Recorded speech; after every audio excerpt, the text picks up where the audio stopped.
Hello everybody, good morning and welcome to the United Stand. I'm Mark Goldbridge and this is your latest Manchester United news as a shocking new interview from Sir Jim Ratcliffe drops. I mean, here is just the select few highlights we'll be talking about. One, he said that he would quit Manchester United if he got the same abuse as the Glazers, so maybe that's a pathway to getting him out. Two, the Glazers are the nicest people on the planet and they've been really good to them since they've come in. 3, Nice and French football is basically shit. 4, he wants to run the club a little bit like Daniel Levy at Spurs. 5, more debt coming in. I mean, I did not expect this on a Saturday morning when we're not playing to be waking up to, look, anything from the Gary Neville interview, the spin Gary Neville interview that you thought was positive, just got absolutely blown away. It's incredible. I'll go through the quotes, but it's absolutely incredible. I believe he's done it with the Times. I don't know where he's done the interview, but the quotes are there. We'll go through them. But I think the incredible thing is that yet again, he comes across as speaking about something he hasn't got a bloody clue about. He even references Richard Arnold as being a rugby man and Ed Woodward being an accountant and not knowing anything about football, which is true. But it's coming from a guy that knows very little about football himself. He's just completely exposed himself again. And look, I really hope he's truthful. I really hope that if he does get the same level of abuse that the Glazers get, he does piss off. Because you can't be far off that now already. But some of it's shocking. I mean, describing the Glazers as the nicest people in the world who haven't got a bad bone in their body. And they love Manchester United. I mean, is he just like not a lifelong Man United fan since 2024? I mean, that's what I'd describe Sir Jim Ratcliffe, lifelong Man United fan since 2024. Because to describe the Glazers as good people who haven't got a bad bone in their body, mate, you're a businessman. They overloaded, we weren't in debt. They bought us on debt. They've took billions out of us on debt repayments. They've let Old Trafford rot to a point we've got to knock it down. They tried to take us into a bloody Super League, which goes against the very fabric of the football club because we're intrinsically linked with the European Cup due to what happened in Munich. I mean, dividends. Have you seen where the club is for the last 10 years? But apparently they're good people.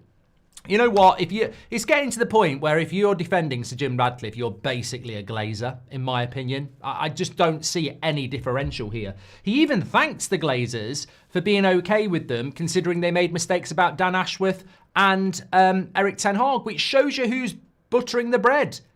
You know, he even says in the interview, to be fair, the Glazers, they could have gone mad at us about Dan Ashworth and ten Hag, but they didn't. So who's wearing the bloody trousers? Just a bloody puppet. Said it on Monday. He's just a Glazer puppet. But look, let me go through the comments. Also, coming in from Bloomberg, which is a business outlet, they're saying that Manchester United should be able to load themselves with about 1 to 1.5 billion of debt to build the stadium, but would probably need to raise about $500 million themselves in equity. So more debt coming for the club as well, which hopefully we'll have time to talk about. But let's go through some of these shocking questions and answers from Sir Jim Ratcliffe. Also, I don't know whether anyone saw that Gary Neville clip last night where he was basically doing another podcast and saying that he was like getting really excited about the stadium. And he was basically saying that, you know, in 5 or 6 years' time with that stadium, hopefully Manchester United can start to earn the sort of money that will, give them a better platform to be successful. And I'd take that right away. And I was like, this is Gary Neville, the Prime Minister of football. He's never off the telly. He's never off a podcast. He's a Man United fan. And he's basically saying in 5 or 6 years, we can start hopefully being relevant. 5 or 6 years. I mean, if ever there was a bloody business plan, man, that's it. 5 or 6 years. You don't get 5 or 6 games at Man United, and he knows that. Like 5 or 6 years, you're having a bloody laugh, mate. We can't live off a few pictures in a 5 or 6 year plan. You've got to start delivering today. And the options were on the table for that to happen. And that was to get the Glazers out. So, anyway, let me go through some of the stuff that Sir Jim Ratcliffe has spoken about. Some really good stuff in here. I'll await some of your comments on this. But this is what Sir Jim Ratcliffe had to say on the reception from the fan base. It can be unpleasant, and I've probably failed on having the front.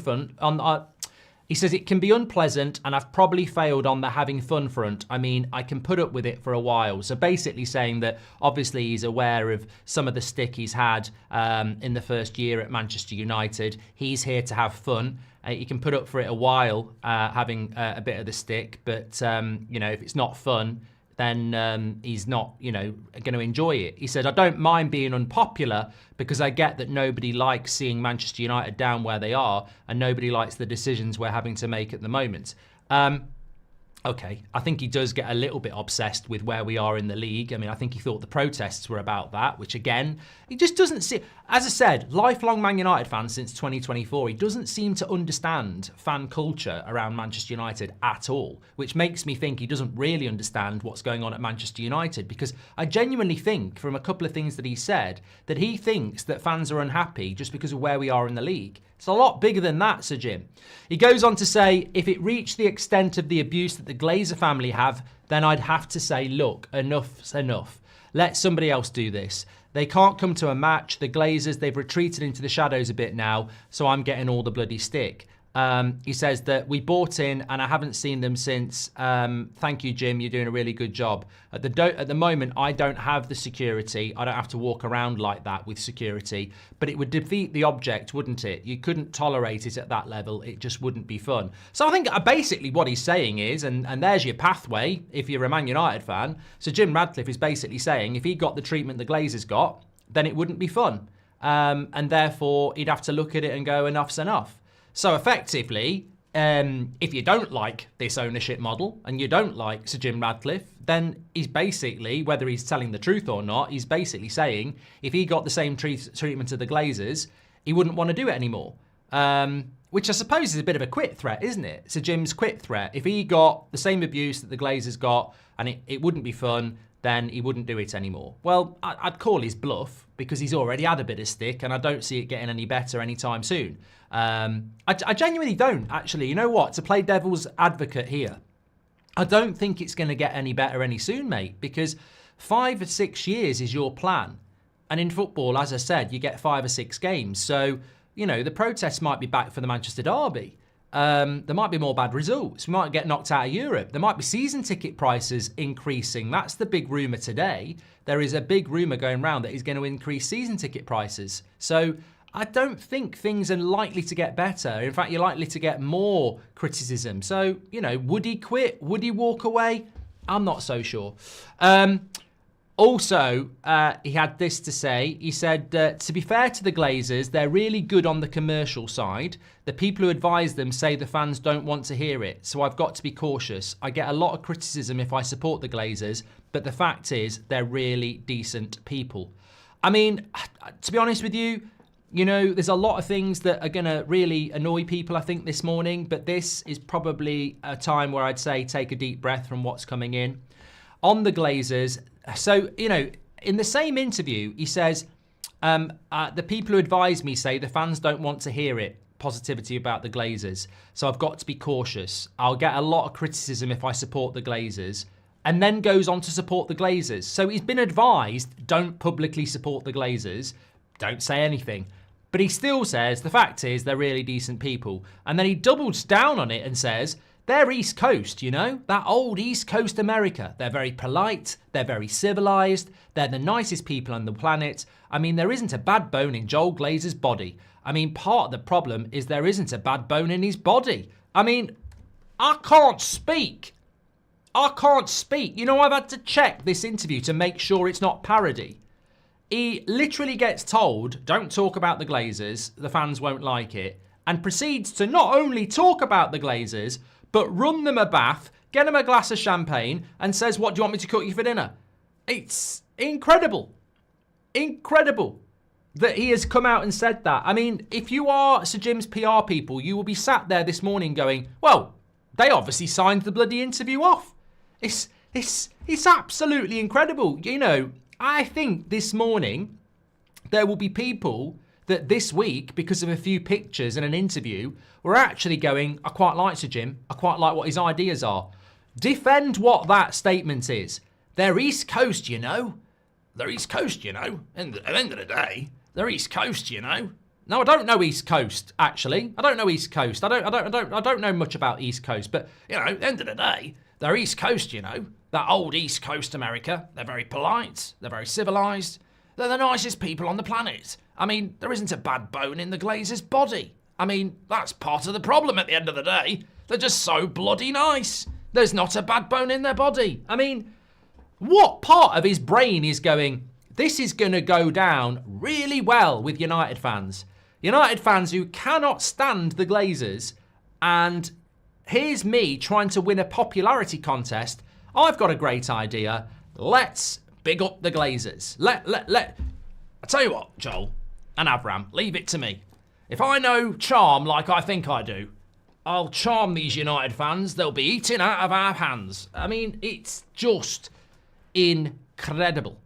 Incredible that that he said that. And look, as a little bit of a reminder, I don't know why he's saying it, because he's been advised not to do it. So I've got no idea why he's saying it. But what I would also say is that he's completely, you know, again, play devil's advocate here. You know my personal feeling of the Glazers, and I'm not very happy with Sir Jim Ratcliffe, but let me try and play it from, you know, sitting on the fence. I don't even understand what his angle is. I don't even understand what he's trying to do. There is 99.999% of Man United fan base that don't like the Glazers, right? So you're never going to like to hear. You know what? It's like, you know, you're married to the love of your life. She leaves you, right? And then she leaves you for somebody you can't stand. And then when she's dropping the kids off, she proceeds for the next 10 minutes to tell you just how great he is with the kids, how rich he is, how good he is in the bedroom, the kitchen, what a nice person he is, how everybody loves him. And, you know, what are we supposed to do? Oh, great. Absolutely ruined my life. You know, you ran off with him. My kids love him. I've got no bloody money. And, yeah, you're telling me how great this person is. I mean, just it's PR dynamite one. Don't do it. Don't do it at all. And actually, you know what? I should answer it properly. So this is Sir Jim Ratcliffe's words about the Glazers. They're decent people. They're civilised. They're polite. They're the nicest people on the planet. And there isn't a bad bone in their body. Right, okay. So let me break this down. They're civilised. They're polite. Okay, so polite means manners. Explain this one to me, Sir Jim. Why was it, for 18 months, behind everybody's back, they were trying to take us into a Super League? That's really polite, isn't it? Really well-mannered. Yeah, brilliant. Bought the club without ever putting a pound of their own money into it. Over 20 years, never put a pound into it. Bought us on leveraged debt and used our revenue to pay their debt and their debt interest for 20 years. Stadium, one of the most iconic stadiums in the world, that in the few years before they built it had just been renovated and brought up to modern standards. Proceeded for the next 20 years to let it rot and rust to the point that it's now got to be knocked down. To some people, an iconic piece of land that should be heritage listed and never destroyed, they're knocking it down. But you know what? They're nice people. They're from the East Coast. They're civilised. Not got a bad bone in their body. Not got a bad bone in their body, apparently. Prat. Absolute prat. Absolute turbo prat. Incredible. Incredible. Sir Jim saved the club, says Sir Jim.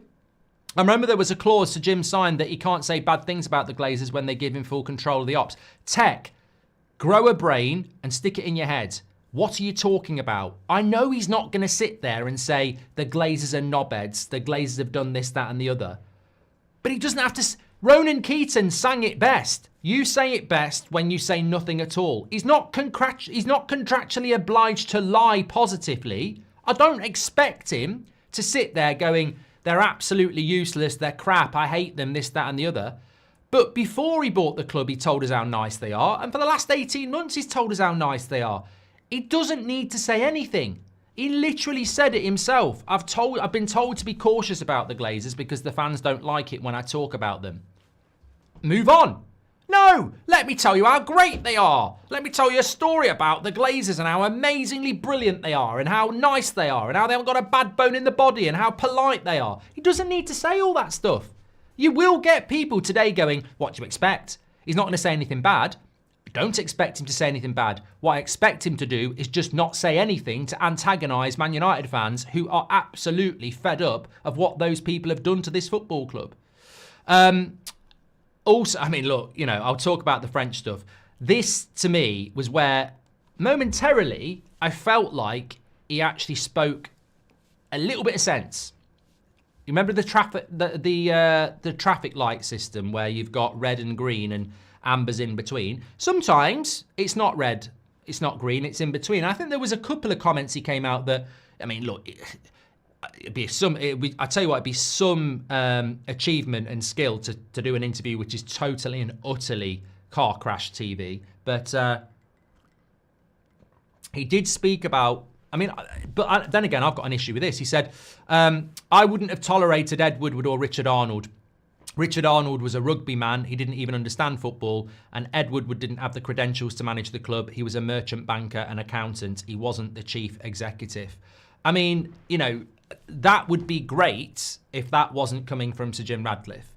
Because for him to say Richard Arnold was a rugby man and he didn't even understand football, I'm yet to see any evidence that Sir Jim Ratcliffe understands football, to be honest with you. But there you go. But this is where he, you know, okay, I agree Ed Woodward should never have been CEO, and I don't think Richard Arnold should have been either. But I think we all know why they got the job, because they were merchant bankers that helped the Glazers buy the football club. But this is where he ruins it again. You know, he starts to make an interesting point and then he destroys it, because he says, the way I look at it is that you had two management teams at Manchester United for the last 12 years who did a poor job because the owners weren't like, say, Steve Parish and Daniel Levy. They weren't really into the details. Those two know what's going on. They're there every day and the management at their clubs are on a short leash. I can't believe the amount of mistakes he's made in that interview. He slags off Ed Woodward and Richard Arnold, fine. And then he glows up Daniel Levy. I mean, Spurs fans, I don't know whether we've got any in here, but Sir Jim Ratcliffe is bigging up Daniel Levy. I mean, Daniel Levy at Spurs, the guy that basically runs it like a bloody business, who's built a new stadium, got them the revenue, and taken them to the bottom half of the table. I mean, Spurs fans would get rid of Levy tomorrow, and Sir Jim Ratcliffe saying, you know, Woodward and Arnold did a terrible job. We need someone like Daniel Levy. I mean, fucking hell, mate. The guy, he's sat there going, yeah, well, Richard Arnold, he was bad because he didn't know anything about football. What you need is someone like Daniel Levy. Do you watch football, Sir Jim? Do you actually watch football? Do you really understand football? Because I tell you what, a straw poll with a few Spurs fans might tell you that the way Daniel Levy runs that football club ain't that good, pal. But he's probably seen Beyonce in concert in the NFL and thinks that's how to run a football club. I mean, look, you know, part of me does think, if he thinks the way that Daniel Levy runs Spurs is something to aspire to, then we really are just building an event stadium for Beyonce and the NFL.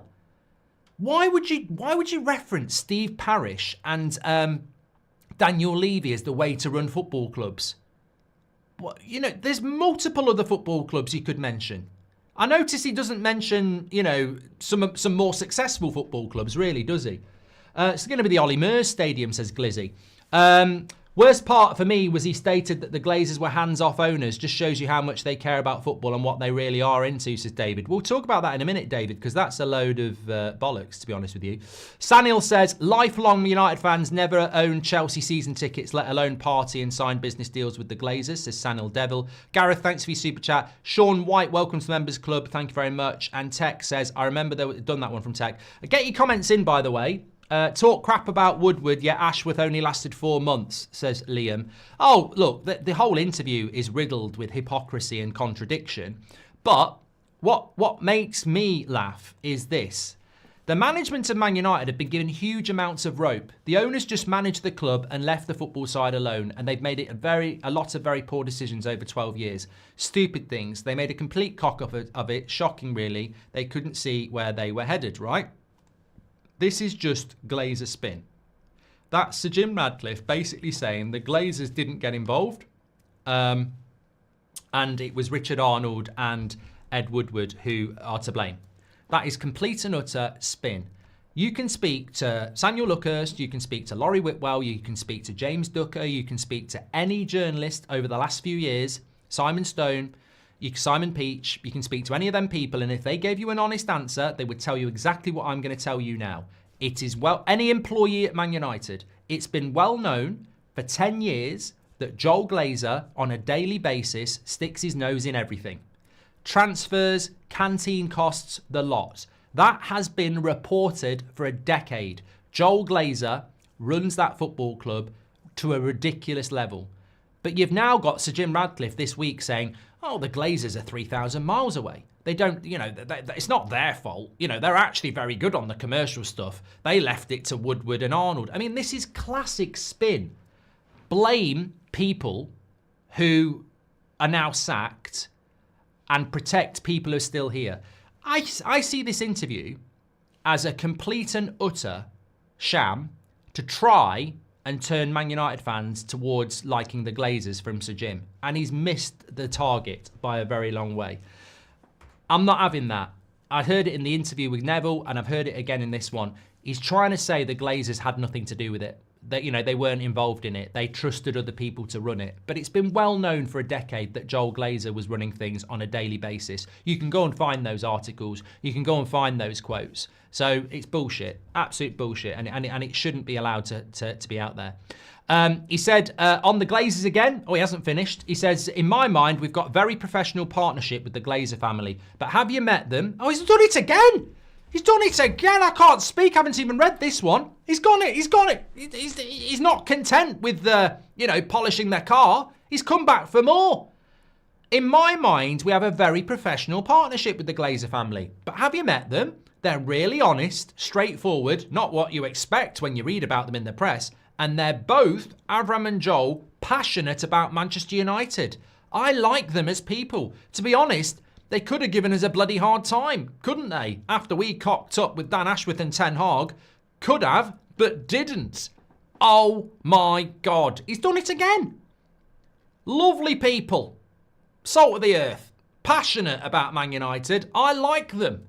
And to be honest, they could have given us a bloody hard time about Ashworth and Ten Hag, and they didn't. Well, again, look, he's glowing, he's glowing up the Glazers. But I think the most interesting thing from there as well is these prats out there that think the Glazers are running, these prats out there that think Sir Jim Ratcliffe's running the football club. These people who think there's a pathway to full ownership and that Sir Jim Ratcliffe runs the football club. He doesn't. 28% is not 58%. The Glazers own the football club. And what he's basically saying there is, they're my boss.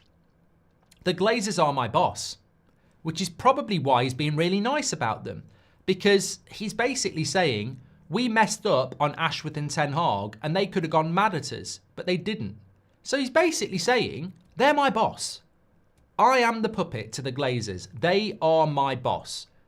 They could have gone mad at us because of Dan Ashworth and Ten Hag, and they didn't. So, again, remember who owns the football club, because I think that gets forgotten a lot as well.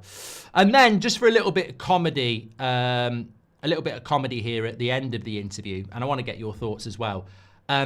If you're a Nice fan, by the way, you might want to look away here, because this just sort of shows you what Sir Jim Ratcliffe can be like when he's had enough of something. He said, he was asked why he became part owner of Manchester United, and he said, I'm making enough money in chemicals and oil and gas and all that stuff. I can't honestly answer why I did it. It's quite a difficult question, why I became a part owner of Man United. But with Nice in the French league, you can buy a club for 100 million. It's much cheaper to do it. But I don't particularly enjoy going to watch Nice because there are some good players, but the level of football is not high enough for me to get excited. So basically, if you're a Nice fan, he's bored of owning you because you're shit. The French league is shit.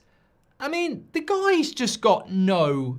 Well, in a way, I quite admire him. I quite admire Sir Jim as a person. I just think he's just no filter, doesn't think, and says what he likes. And look, I think some billionaires can be like that. I don't think they care about what they're saying because basically they've made it in life. And... But the problem is, being a billionaire is probably a very great thing, isn't it?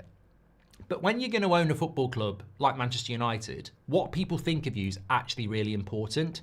So you can wake up in the morning, check your bank account and know that you're a billionaire and not really care about people. But if you're going to own Man United, you're going to get judged. And you can't just wander around Old Trafford, you know, flashing screenshots of your bank account, because people won't go, oh, you're a billionaire. They'll go, you're a prat, mate. You're fair play, but you're a prat when it comes to football. And for him to sit there and basically say, yeah, I don't even like watching Nice, it's shit. It's just incredible. And it looks to me like he is just in it for the fun.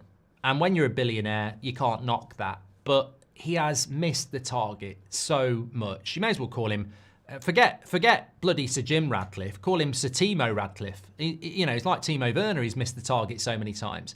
A shocking interview. In every sense of the word shocking, an absolutely shocking interview. The overriding thing is, 40% of that interview was telling us how great the Glazers are. 5% of it was telling us how shit the French league is. And the rest of it was just contradiction about, you know, well, I mean, actually maybe 40% of it, 50% of it was protecting the Glazers. But the interesting thing for me is that he's basically saying if he continues to get shit, he'll leave. Well, I'm not going to say to people, give him shit, because I don't think you need to. I think he's going to continue to get shit. So the point is, I would bookmark that and see where we are in 6 months' time. Because if things get worse, which they could do, he shouldn't be here in 6 months' time. Because it won't be fun. So I just find, I wish there was nothing in there about the Glazers, because it might be a slightly better interview, but it's just horrific. It's absolutely horrific. Go on the United Stand Twitter account. You can read them for yourself maybe a little bit later and just dissect them like I did an hour ago. And I just find them absolutely disgusting. Disgusting. It's the Glazer stuff, really. What they've done. Look, I'm not even going to get angry. What they've done to this football club, I get Liverpool fans, Arsenal fans, Chelsea fans saying, you know what? If that had happened to our football club, I don't know what I'd do. They're actually empathetic and sympathetic. They're like, it's disgusting. Like, they've absolutely screwed you multiple times. Like it's disgusting what the Glazers have done to Manchester United. They are business people that have basically sucked you dry, and not in a good way. And for Sir Jim Radcliffe to be sat there telling us how great they are, it's like one of those films you watch, you know, I don't want to be blunt here, but you know some of them films you watch where somebody's being abused and nobody knows. Whatever abuse, physical, whatever you want, right? And then the people who are being abused are sort of like being suppressed, and in public it's like, oh, you know, the abusers are amazing. They're amazing people. They're amazing people. And you're like, it's an injustice. It's an absolute injustice. You don't know what's going on behind closed doors. And I feel with Sir Jim, and abuse is a strong word, of course, but Manchester United has been abused by the Glazers. Financially abused. But it's mentally abused a lot of fans as well. It rides roughshod and completely disrespects the fact that there's a lot of United fans over the last 20 years who've been traumatised by this ownership.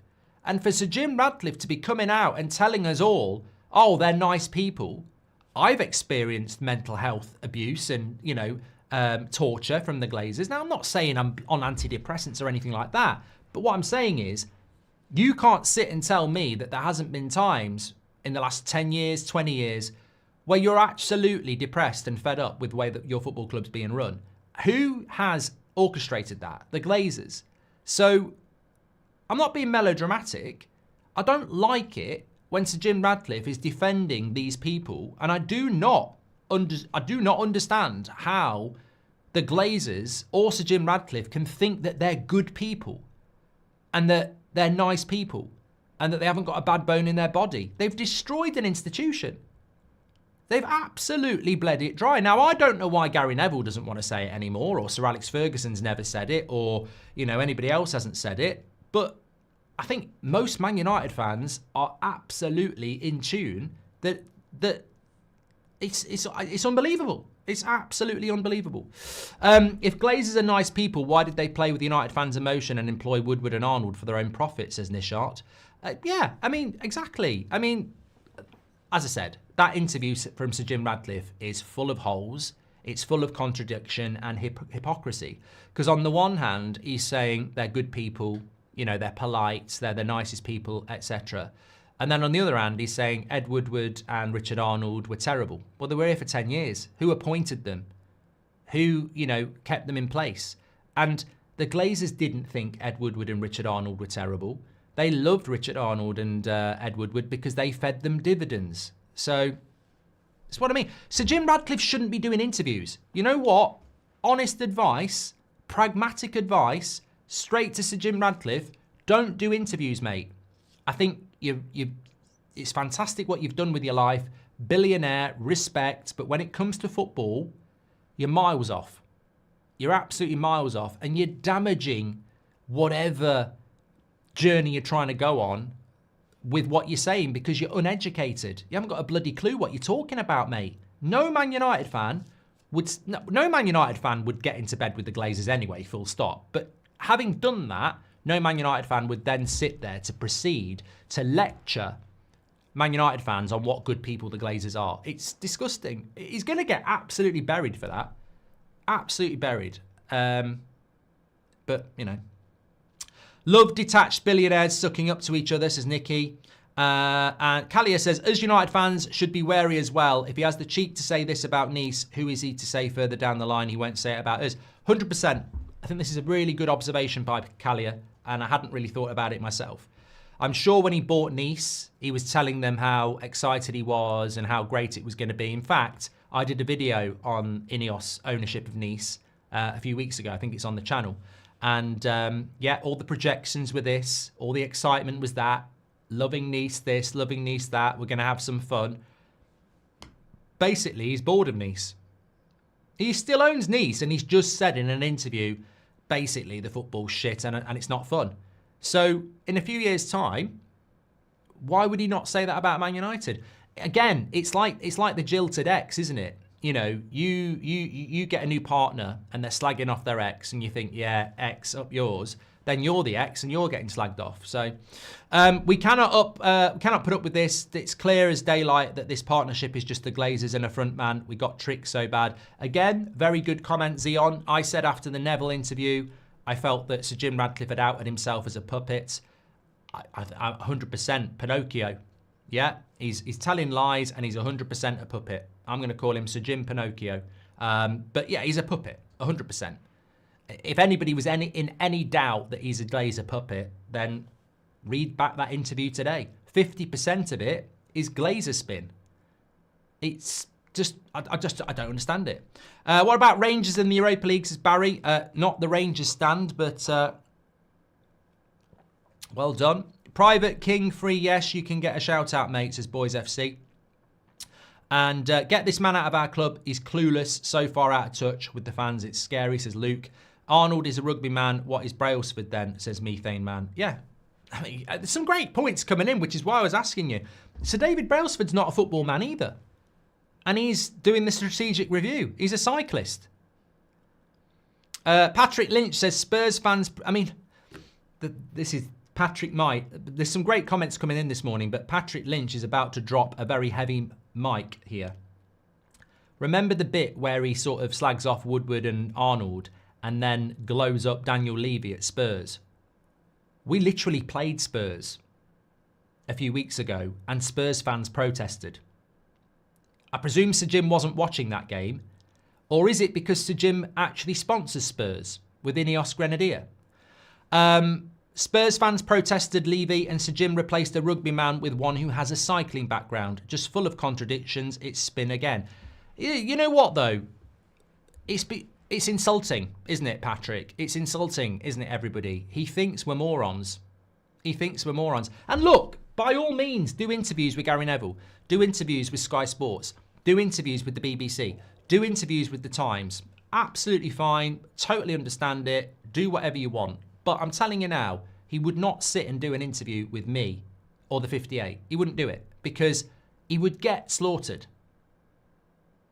And that is the test of a real man who owns a football club, who they avoid and who they sit down with. If he's sitting down with the Times and giving them that shit, imagine what would happen if you sat him down with someone like Patrick Lynch. Like, he'd get absolutely torn apart because that interview was just ridiculous today. Ridiculous. Jim saying that is like when cigarette companies said their products were good for you, says Sean. They're even cut their fingers off your gloves, says Connell. And don't Ineos sponsor Spurs as well? Yes, Guy. I mean, the comments this morning are absolutely spot on. Very, very intelligent comments coming in. Could Sir Jim be snuggling himself up to the Glazers to try to buy some of their shares, says Dan. I don't think the Glazers are that stupid, mate. I mean, what are we betraying here, the Glazers, as idiots? They're not idiots. I mean, I don't like what the Glazers have done to Manchester United, but they are very, very clever business people. No, they bought a football club for nothing and have made hundreds of millions and billions out of it. Forget hundreds of millions. They made billions out of it. Never put a pound in. Here's a true story for you. The Glazers have never put a pound of their own money into Man United, yet they've took billions. They're on the edge of being kicked out. They get some mug to come in. They're now going to build a stadium that's going to double the value of the club to make more billions. Don't ever think the Glazers are stupid. That's the worst mistake you can make. Turn your back on them and they'll swallow you up. They are not stupid people. They are not stupid people at all. Nishant says, if Glazers are not, and what I mean by that is they're not going to sell Sir Jim Radcliffe shares. Why would you sell shares at the moment? If the club is worth 5 billion now, in 5 years' time, it's going to be worth 10. Why would you sell shares now when you know they're going to be worth double the money in 5 years' time? If Glazers are nicest people, why did they play with United fans' emotion and employ Woodward and Arnold for their own profit, says Nishant. Exactly, we've done that one. Also, just talking about the stadium, I mean, I was going to be talking about this anyway. Talking about the stadium, I have got these on actually because I was just outside in the garden and I just find it easier to do stuff with the fingertips out. Rob Always United says, I'd love to see Mark interview Sir Jim. Never do it. They'll never do it. And that's fine. That's fine. But they'd never do it. What I was going to say is there was an article in Bloomberg, which is a business sort of website outlet this morning. And basically they were saying that Manchester United shouldn't have a problem borrowing $1 billion, 1.5 billion to build this 2 billion stadium. They're probably going to have to raise about $500 million themselves though. So more debt is coming. But look, as I say, don't get too locked in on the debt for the stadium because projections are we can pay that back, but it is still debt. It's more concerning where we're going to raise the $500 million ourselves. Maybe Sir Jim will put some in, I don't know, but we definitely got that coming down the road. If Sir Jim thinks he can outsmart the Glazers, he's got another thing coming, says Habby. Exactly. Appreciate that. Something else I wanted to talk about this morning as well. I completely forgot. I've got the Leicester preview coming up later. Oh yeah, we have got an interview that Beth did with Rob Dawson that we were meant to put out yesterday. I think we're gonna put that up at 2:00 today. It's well worth a listen. Talks about the stadium and also talks about transfers because obviously, you know what, we are a football club and all of this always leads back to how is this going to impact us on the pitch? How is more debt going to impact us on the pitch? How is what Sir Jim Radcliffe does with the Glazers going to impact us on the pitch? All goes back to the pitch. And the Rob Dawson interview is very good. I watched it last night because it really does go back to the pitch, go back to the transfers and gives a bit of insight of what's going on. I believe, and I think some people agree with me, that Omar Barada has already dropped hints that spending on the team is not going to be what fans want. I think we will spend, as I said last night, but what we'll spend is going to be very interesting. What about Roger Fernandez from Braga as an alternative to Kenda? I mean, look, there will be alternatives, mate. But, you know,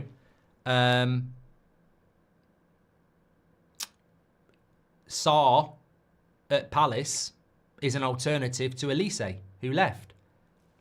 There's always alternatives, but are they good alternatives, or are they okay alternatives, or are they bad alternatives in the long run? I don't know.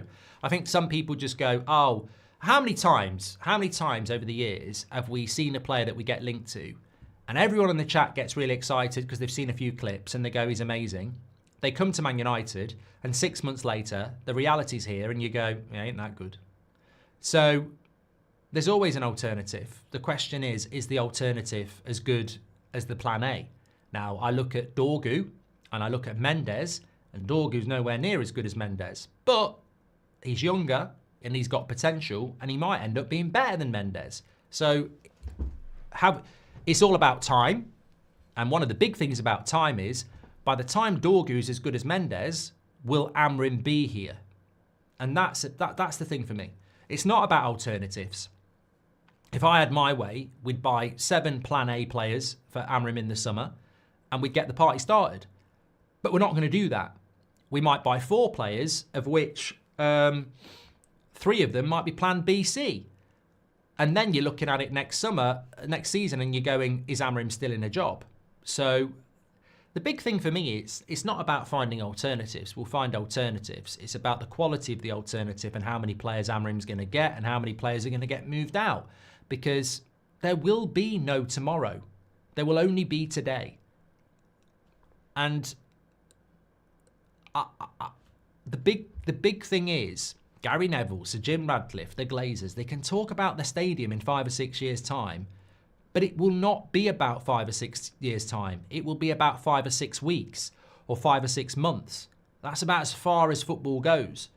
And you can sit there doing your interviews, telling us how great the Glazers are and sticking by Amrim, but if we're playing shit football, being beat every week in the bottom half of the table and out of Europe, doesn't matter how many PR pieces you do, you're going to end up with a bloody riot.